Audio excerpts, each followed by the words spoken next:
Shalom sobat terkasih di dalam Kristus. Jumpa lagi di program renungan kita pada hari ini. Salam sejahtera buat saudara-saudari sekalian. Kiranya berkat Tuhan melimpah di dalam hidup kita dan damai sejahteranya memelihara hati dan pikiran kita semua. Sebelum kita merenungkan firman Tuhan, mari kita sama-sama bersatu dalam doa. Bapa, dalam nama Tuhan Yesus Kristus, kami mengucap syukur untuk anugerah-Mu pada hari ini. Terima kasih untuk satu hari lagi yang Kau percayakan bagi kami untuk bisa memuliakan nama-Mu. Terima kasih untuk kekuatan, berkat, kebaikan, dan pemeliharaan-Mu yang begitu sempurna di dalam hidup kami. Saat ini kami akan mendengarkan sebagian daripada firman-Mu. Urapilah setiap kami dengan pengurapan yang baru, jamalah hati kami, dan penuhi kami dengan segala hikmat dan pengertian yang daripada-Mu, sehingga kami dapat mengerti dan memahami akan kebenaran firman.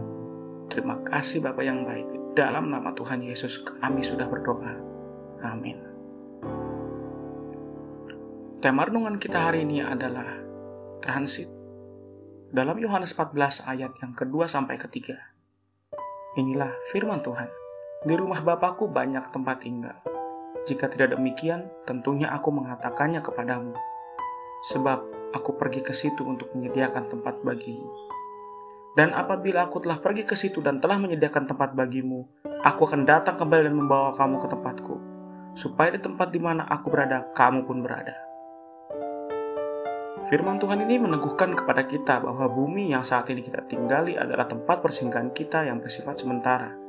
Karena pada akhirnya nanti kita akan tinggal dan berkumpul bersama-sama dengan Tuhan Yesus di dalam kekekalan. Dalam Kejadian 6 ayat yang ketiga, inilah firman Tuhan. Berfirmanlah Tuhan, Rohku tidak akan selama-lamanya tinggal dalam manusia, karena manusia itu adalah daging, tetapi umurnya akan 120 tahun saja. Di dalam kitab Kejadian, Tuhan berfirman bahwa umur manusia itu hanyalah 120 tahun saja. Sedang Musa di dalam kitab Mazmur berkata bahwa umur manusia hanyalah 70 tahun dan kalau kuat 80 tahun. Dalam Mazmur 90 ayat yang ke-10a, masa hidup kami 70 tahun dan jika kami kuat 80 tahun. Terlepas dari masa 70 tahun atau 120 tahun, ini tetap menunjukkan bahwa kehidupan kita di bumi saat ini mempunyai masa waktu dan bisa kapan saja berlalu melalui kedatangan Tuhan Yesus yang kedua kali ataupun kematian kita. Saudara terkasih dalam Tuhan, milikilah pengertian yang benar tentang hidup kita saat ini. Kehidupan kita di bumi ini hanyalah sebuah tempat persinggahan sementara yang menjadi training ground untuk kita mencapai hidup di dalam kekekalan bersama Tuhan Yesus di langit yang baru dan bumi yang baru. Karena itu, janganlah jadikan kehidupan kita yang fana dan sementara ini menjadi tujuan hidup kita. Tetapi berusahalah untuk mempergunakan kesempatan ini untuk mengerjakan perkara-perkara yang membawa kita menuju keselamatan kekal.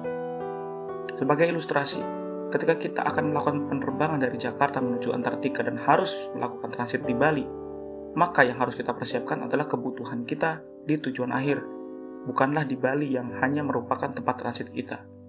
Sebelum berangkat, kita harus mempersiapkan diri dan melatih diri kita supaya nantinya kita bisa beradaptasi dan hidup dengan baik di Antartika. Tentunya ada begitu banyak yang harus kita persiapkan, baik dari melatih tubuh kita yang terbiasa dengan iklim tropis menjadi cuaca dingin, maupun mempersiapkan segala perlengkapan kita, baik dari pakaian dan bahkan pola hidup dan makanan kita.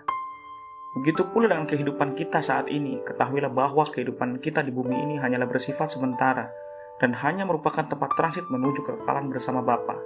Marilah mulai hari ini kita mulai fokus untuk melatih diri kita. Janganlah terlalu sibuk hanya untuk mengejar prestasi dan mengumpulkan harta kekayaan dunia yang bersifat sebentar. Tetapi mulailah memikirkan dan melakukan perkara-perkara yang akan membawa engkau menuju keselamatan kekal. Seperti dalam Matius 6 ayat 19-20. Janganlah kamu mengumpulkan harta di bumi. Di bumi ngengat dan karat merusaknya, dan pencuri membongkar serta mencurinya. Tetapi kumpulkanlah bagimu harta di sorga. Di sorga ngengat dan karat tidak merusaknya, dan pencuri tidak membongkar serta mencurinya. Terima kasih Tuhan, kami bersyukur atas firman-Mu yang membuat kami terus berada di dalam terang dan jalan-Mu. Kami mohon pimpinan-Mu di sepanjang hari ini ya Tuhan. Berkatilah kami ya Tuhan, dan buat apa yang kami kerjakan menjadi berhasil dan beruntung, dan membawa kemuliaan bagi nama Tuhan.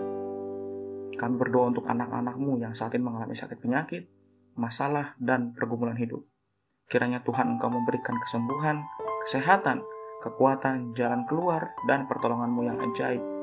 Mujizat-Mu Kau nyatakan dalam setiap kehidupan kami. Terima kasih Bapa yang baik, berkati bangsa dan negara kami Indonesia, dan seluruh bangsa di dunia ini.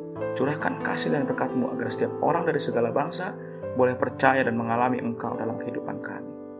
Terima kasih Bapa, kami serahkan semuanya ke dalam tangan-Mu. Di dalam nama Tuhan Yesus Kristus kami sudah berdoa dan mengucap syukur. Haleluya. Amin.